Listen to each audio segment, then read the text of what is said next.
Brad. Nick, that's what I say, right? You nailed it. You got it right. Let's talk about the Epic drivers. These are brand new, replacing the Mavericks. They brought back the cool name, but now we've got some new features here. Epic speed, we're back to green. Yeah. And we're jailbreak here. Yeah, a lot of jailbreak in this. So you see that there's 4 jailbreak ports on the bottom.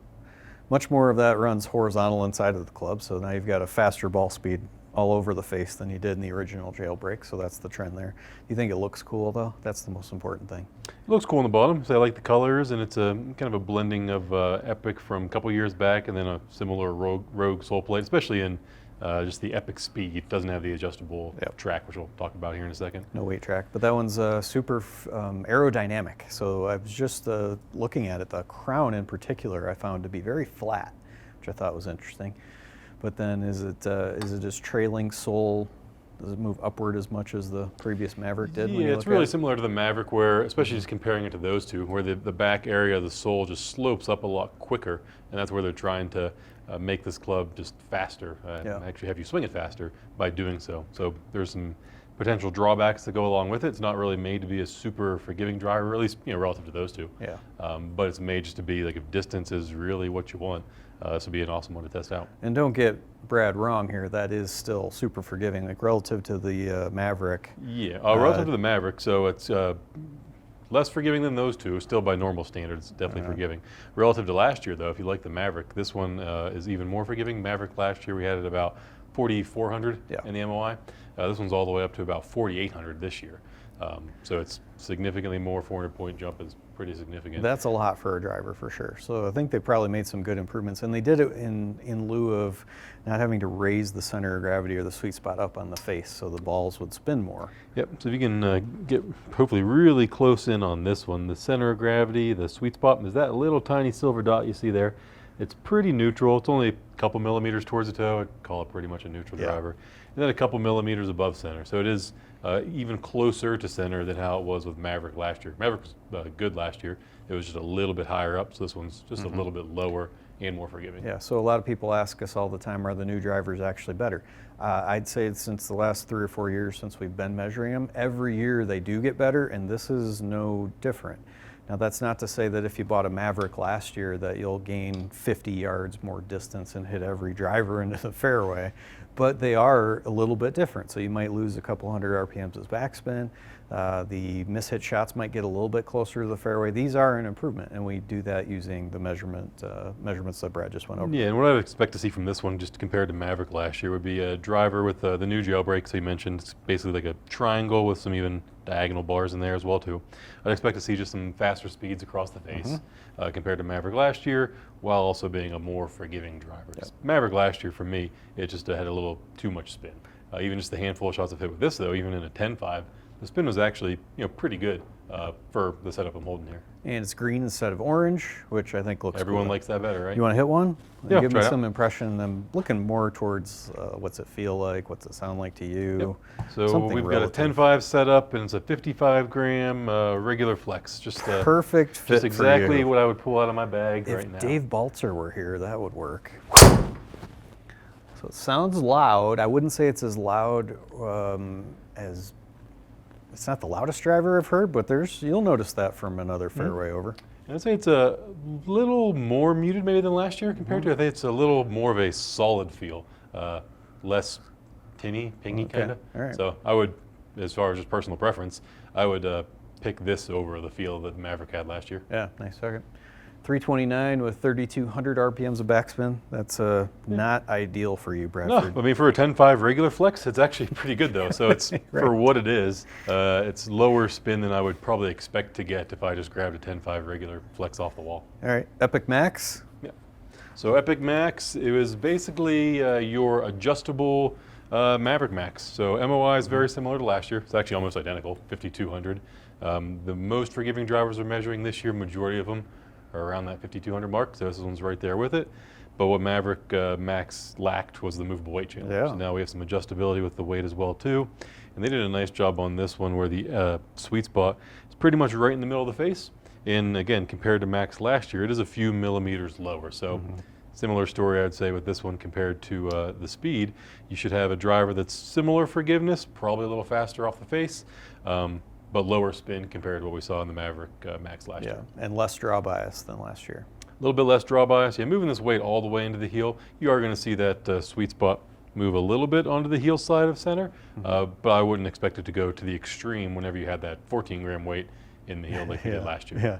So a lot of people last year didn't play the Maverick Max because it was so draw bias and it was spinnier.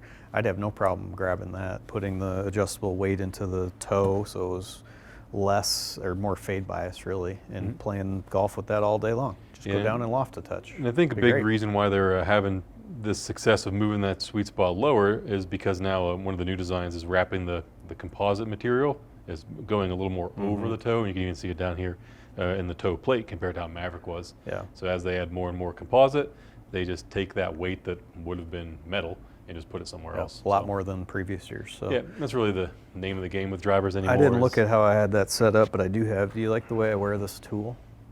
Yeah, honestly, I think we need to very professional. Submit a patent. It's like your club fitter's fanny pack. You have a utility patent for that? Yes. So we're rolling 10-5 stiff, so we're moving in the right direction on this one. I had the wrong shaft in this one, I guess. This one does have 10 M's on it. The new smoke is measured in M. I'm excited. Jailbreak year Maverick Max. The Epic Max. Similar flight, a little more draw on this one compared to the last one. Yeah. Shaft fits I will you say a this little one felt a little different than the Maverick. I mean, just the weight distribution, CG being a little bit deeper. Felt a little more solid compared to it. Not saying that's good or bad, just maybe a little different. And Callaway's suggesting that by moving the weight track from the most toeward to the most heelward at 100 miles an hour could give you about 20 yards of difference in throw, which is significant. So that's why getting fit for a driver is so important. And the Max, relative to the rest of the line, the Max, even in the neutral setting, would be the most draw biased of these drivers. I think it doesn't have the face sitting as forward as much, and the CG is at least the closest to being towards the heel, even in the neutral. Which is interesting. I'm telling you a story about how I could play the most draw driver that they make. And you can. You just wouldn't play it like this. Move the weight to the toe, aim the shots right in the middle of the club, or be ever so slightly biased towards the heel, and you play awesome golf. All these are good. I'm impressed this year with their line of different products. This fits a lot of different people.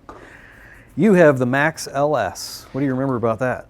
Oh, this one's like almost totally new this year, right? Because they never had a LS in the past. They always had the Sub-Zero.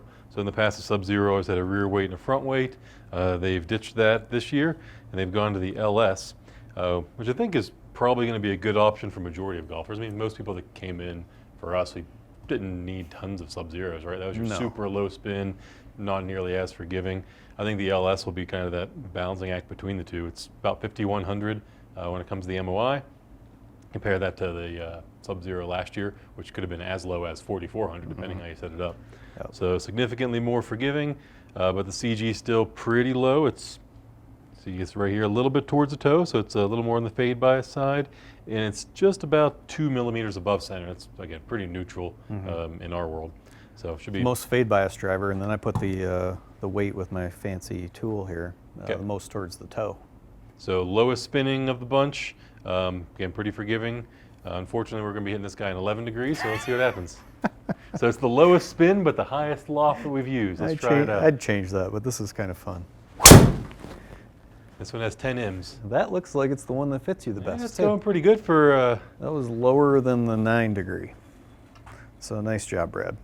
I do like spin was just about 3,500 on that one. So hitting a 11 degree club is pretty good. It went pretty far. 325 with that much backspin. 11 degree stiff. Nice job.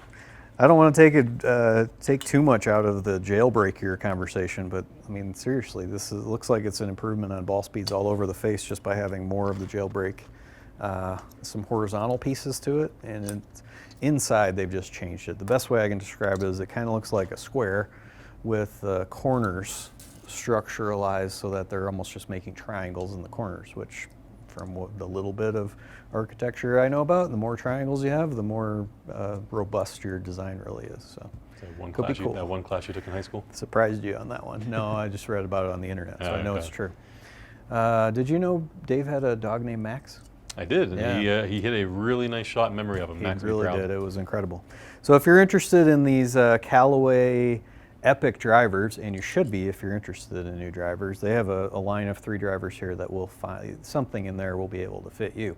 So a good place to do that is also the place where you can find your best golf improvement, and that's with a local GOLFTEC coach near you, so book a club fitting.